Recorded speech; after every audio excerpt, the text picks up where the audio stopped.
পুজো বাড়ি যাচ্ছি। তো সেদিন ছিল অমাবস্যা এবং আমাদের একটা ছিল পুজো বাড়ির ইনভিটেশন। তো সেটার জন্যই আমরা বেরিয়ে পড়েছিলাম। যাওয়ার কোনো রকম প্ল্যান ছিল না, মানে যাবোই না ভেবে রেখেছিলাম, বাট হুট করে মনে হলো যে না, কি মনে হলো একটা, মানে ভগবানের কাছে যেতে তো আর সময় গান লাগে না। তো যাই হোক, সেরকমই একটা কি ভাবনা চিন্তা নিয়ে আমরা হঠাৎ সাডেন প্ল্যান করলাম যে না, এবার যাই, মাকে দর্শন করে আসি। তো হঠাৎ করে বেরিয়ে পড়েছি আমরা রেডি হয়ে, এবং দাঁড়িয়ে আছে হচ্ছে টোটোর অপেক্ষায়। তো সবাই মিলে সবাইকে তোমাদের একটু একটু করে দেখিয়ে দিলাম। এই হচ্ছে আমরা সবাই। আমি বলছিলাম আর কি, এক এক করে মাকে ডাকছিলাম, বাবাকে ডাকছিলাম, আমার যে সিস্টার তাকেও ডাকছিলাম। তো যাই হোক, সবাইকে একটু একটু করে দেখিয়ে দিলাম। এবং এই যে ফাইনালি টোটোতে উঠে গেছি। আমাদের হচ্ছে বেশিক্ষণ না, কাছেই হচ্ছে, কাছে বলতে বেশি কাছেও না, প্রায় 20 মিনিটের রাস্তা। টোটোর মধ্যে বসে বেশ ভালোই লাগছিল, কারণ আমার না এরকম ফাঁকা ফাঁকা গাড়ি বেশ ভালো লাগে। মানে আমার বেশি 4 চাকার যে গাড়িগুলো হয় ওগুলোতে না আমার গা পাকায় আর কি, গাগুলোয়। এটা অনেকেরই আছে, আমারও আছে। আমার এই ফাঁকা, তারপরে হচ্ছে খোলামেলা হাওয়া ঢুকছে এরকম ধরনের গাড়িতে বেশ বসে থাকতে, মানে কি অনেকক্ষণ বসে থাকতে পারবো, আমার খুব ভালো লাগে। তো যাই হোক, খুব এনজয় করতে করতে গিয়ে ফাইনালি আমরা পৌঁছে গেছি সেই পুজো বাড়ির মধ্যে। তো আমি এই ফার্স্ট আসছি, বাবা প্রত্যেকবার আসে, আমরা কেউ আসি না যদিও। এবার কি মন হলো ঠাকুরের লীলা আমরা জানি না, হঠাৎ করে মা ডাকলো, তো আমরা সেইভাবেই, মাথায় কি চেঞ্জ আসলো জানি না, হঠাৎ করে চলে আসলাম। তো ভালোই লাগছিল, বেশ বড় আয়োজন, অনেক নিমন্ত্রণ ছিল।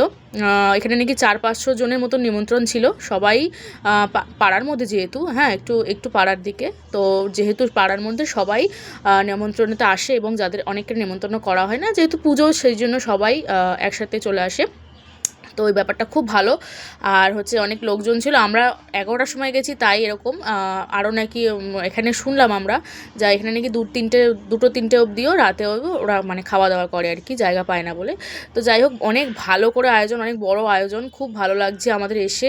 আমার তো স্পেশালি খুব ভালো লাগছে, কারণ অনেক দিন পুজো বাড়ি এরকম ইনভিটেশন আমরা যাওয়া হয় না আর কি। তো যাই হোক, চলে এসেছি, মাকে তোমাদের দেখিয়ে দিলাম। এই যে হচ্ছে মা, মায়ের মুখটা তো মানে দেখে আমার মানে কী বলবো, এত ভালো লাগছে, মায়ের মুখটা জল জল করছে পুরো, মানে সামনে থেকে জাস্ট না দেখতে পাচ্ছি না, মায়ের মুখটা পুরো তাকিয়ে যেন আমার কী মানে কী বলবো, সব ভুলে গেছে। যাই হোক, আমরা এখানে বসেছিলাম, এবং বাবা তো হচ্ছিল না, বাবা গল্প করতে ব্যস্ত। তো আমরা 3জন বসেছিলাম বলে আমাদের দেখিয়ে দিলাম। এটা হচ্ছে আমি, আর এইটা হচ্ছে সপ্তপদী আর কি, সপ্তপদী। এটাও 7খানা ধাপ আছে, আমি প্রথম 5খানা ভেবেছিলাম, মা বললো 7টা, তো তার জন্য আমি ভালো করে ভিডিও করতে তোমাদের দেখিয়ে দিলাম, তোমরাও ঘুরে নিও। আর এখানে মাকে ক্যামেরার মধ্যে দেখেছি, মা কিন্তু ক্যামেরার মধ্যে সেটা ছিল না, আমার রাগ হয়েছিল, মুখটা যেন এরকম করছিলাম। যাই হোক, কিছুক্ষণ বসে আমরা খেতে বসে গেছি, কারণ অনেকটা রাত হয়ে যায়, ঠান্ডার মধ্যে গেছি, দেখো সোয়েটারও পরিনি কেউ, ভেবেছিলাম গরম লাগবে, তো না, দেখছি ভালোই ঠান্ডা। তো বাড়ি ফিরতে হবে, তাড়াতাড়ি করে খেতে বসে গেছি। অ্যান্ড এটা হচ্ছে প্লেট দিয়ে দিয়েছে। এখানকার খাওয়া দাওয়ার আয়োজনটা যে এত ভালো হবে সিরিয়াসলি বুঝতে পারিনি। প্রথমে হচ্ছে নান আর হচ্ছে চানা মশলা দিয়ে গেলো, তারপর হচ্ছে পোলাও, বেগুনি, আলুর দম, তারপরে হচ্ছে চাটনি, পাঁপড়, পায়েস, অনেক রকমের আইটেম ছিল। আর একটা করে রুমাল যে টিস্যু হয় সেটাও দিয়েছিল। খাওয়া দাওয়ার পরে উঠেছি টোটোতে, অ্যান্ড আমি এই হচ্ছে খেয়ে দিয়ে পার্সেল বাড়ি যাচ্ছি। বসে আছি টোটোতে, টোটোর চালক যে সে আসবে একটু পরে। তুই কি করছিস? আলো খোঁজার চেষ্টা ভিডিও করার জন্য। জোনাকি পোকা আলো খুঁজছে। এই মা বসে পড়েছে, বসে পড়েছে, কিভাবে বসে, আরে বাবারে গাইস, মা আমার ই পড়ে গেল। বাড়ি যাচ্ছি, টাটা বাই। তো দেখো, অনেকটা রাত হয়ে গেছে বলে তোমাদের রাস্তাটা দেখিয়ে দিচ্ছি, পুরো ফাঁকা। অ্যান্ড ওই দেখো আরেকজন মা জড়িয়ে ধরে নিয়ে আছে ঠান্ডার চোটে, ও মাথা মুড়ি দিয়ে পড়েছে ভূতের মতো, কেমনভাবে পড়ে আছে দেখো। আর আমি কি করবো, বেচারি একা একা ভিডিও করতে করতে সারা রাস্তা এনজয় করতে করতে আসছি। পেটে যেহেতু খাবার পড়েছে, খুব ঘুম পাচ্ছিল, আর প্রচণ্ড ঠান্ডাও লাগছিল, মানে কি বলবো, সব মিলিয়ে যেন ভীষণ ক্লান্ত লাগছে।